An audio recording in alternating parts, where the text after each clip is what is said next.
So there was a request talking about rolling, the technicalities of rolling the T6 shields. So I'm going to go over it real quick. There's also a video I have on my feed, my YouTube feed, on rolling just regular armor rolls. These are a bit different than a regular armor roll, but we'll get into why that's different. The normal hammer I use is a 3-pound with a short handle, and I think it's in my trailer. I don't know where it is, otherwise I would grab it. This one would do about the same. It started off as a 3-pound that's been ground down. Again, you want a fairly short swing arc for the control. Like all rolls, don't try to move it too quickly. So when you're laying you need 2 people. The person that is holding the shield is going to take the brunt of the abuse. The shock of rolling it is pretty horrendous. As far as the tool goes, I made this. I think BP uses a jackhammer bit. I made this based on the process I use for doing the roll. So all this stake is for is rolling an edge. When we first start, we're laying the face of the shield against this arc. It's about 1.25 inches to 1.5 inches where we draw the line for starting the roll. Now, some background: when these shields were originally designed, Atlantia and a few other kingdoms had minimum weight per square foot, and these shields actually came in pretty close to the pounds per square foot of the requirement. There was also a minimum requirement of close to 1 inch along the edge, so that it couldn't go through a grill or anything like that sideways. When we first started, we were putting heater hose on, which definitely bulked it up.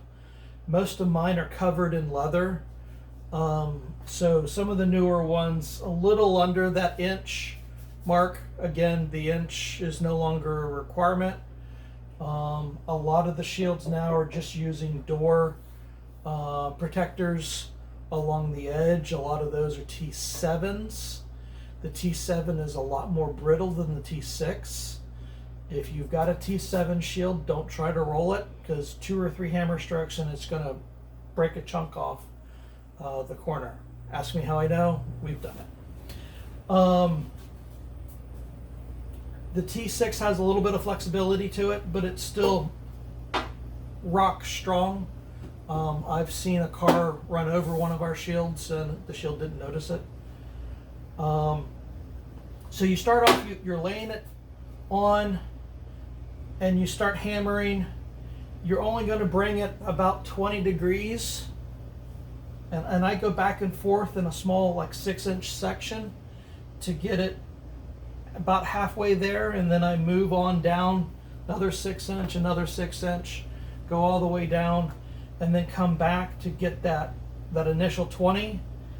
And when the whole edge is at that initial 20, I do it again to get it to about 45 degrees. The top, so you want the curve to be a little bit deeper than the final product, because when you roll the top, it's going to flatten it out. Do the top first. It's easier than doing the side. Do the top first. When you get it to about the 90 degree, it's going to be almost flat. As you start the roll on the back side, it'll start, the curve will come back. So get it to about a 45 degree angle, and then you flip the stake to that side And then when it comes on, this is going to be down the edge. So for me, we usually do it off the end here because it's closer to the edge and we're not banging into the side. But you're just moving it a little bit at a time. There's going to be a lot of pushback. It's going to be pretty stiff. Don't try to wail on it and move it too quickly. Also, as I talk in my roll video, when you go into the curve, it's going to want to crimp like a beer bottle or an old Coke bottle. Don't let it. You have to really stay on, bouncing back and forth to keep it from crimping, because once, especially the aluminum, once it crimps, it will crack. It'll crack really easily. If you try to move it too quickly, it will crack. Chances are you're still going to get one or two cracks in the edge. When we first started doing the corners, we were doing 90-degree cuts. Lately, I've been doing broader cuts so that the rolls aren't rolling on top of each other. But regardless, make sure you don't have a hard angle. I've got a bunch of shields that we did early on that have a 90-degree where we cut it out, and we got big cracks from the vibration because of that. So before you cut, drill a pretty large hole, because you want that curve in there. If you start getting a crack, especially along the edge, hit it with a file, try to get the crack out. You're going to have to watch the edge as you're hammering. It will get sharp. You'll need to file that down when you're done. So from here, you get to the 90.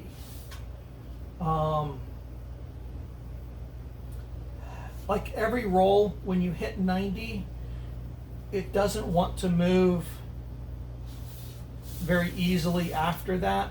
It'll start to fold if you don't. At 90, you want to start creating a roll. If you keep going, you'll create a fold. And if you fold the aluminum, it will crack. It'll split right down the edge. So I'll either slide this back a little bit or turn it back around and hit just a little bit about halfway into to help the aluminum break the flat line. Going to move the camera here so that we can move to the surface of the anvil, and we'll go over the critical, difficult part. So you're going to have it sticking up at more or less a 90-degree angle. The reason that I want to break it a little bit is we really want to get this rolled up so that the back side is touching the surface of the anvil. If you don't, it's going to bounce. It's not going to do what you want it to do. But unlike a regular armor roll where you're hitting it at an angle to encourage it to continue to roll over, the aluminum will want to try to fold on you. So what you got to do is actually turn it up at an angle so that the edge is facing up, and you're coming down at like a 85 degree angle to it. So you're catching the outside edge, not square on, but pretty close to straight down. And when you do that, it's going to cause the metal to do this. It'll go from here to here, and it will start to kick a curvature at the back side here that will allow that roll to begin. And you'll feel it straight down. You'll bounce just a hair off, you'll feel it give a little bit. But you want to watch this back edge will start to push out when you're doing it. So you run that across to break that tension, and it will start to curve. Once it starts to curve, you can get it to go the rest of the way down. Again, slow, back and forth, work the whole edge. You don't have to close it all the way down. Some of our shields you can get your fingers in underneath, and it's more of a U channel. Some are a little bit tighter. You just want that U shape. That's all you really need. A little bit further down makes it easier for the leather to go over and close all the way down.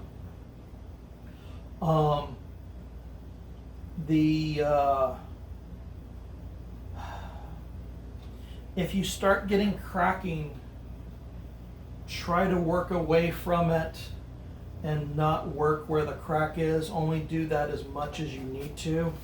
And if you work at it from the two sides of the crack, it relieves the tension a little bit, and then the least number of hits in the crack area as possible. That's the really hard part, and it really takes a lot of hammer control, and it takes a lot of practice. I've seen a couple shields completely ruined by somebody that doesn't know what they're doing. Usually in our heyday, it was me and Ronaldo that were doing all the hammering because we had the hammer control. I think in Gilray has done a few, but most of the time when somebody comes to work on the shield, their job is holding the shield, which is a brutal enough job as it is. So if you want to give this a try, good luck. If you have questions, stop before it gets ugly and reach out and send photos, and either me or BP, we can try walking you through it. If you're close enough, we could potentially have you come out to one of our shops and we can try to fix any problems. So I hope that explains a little better the difficulties and gives you a better idea of what you need to do. So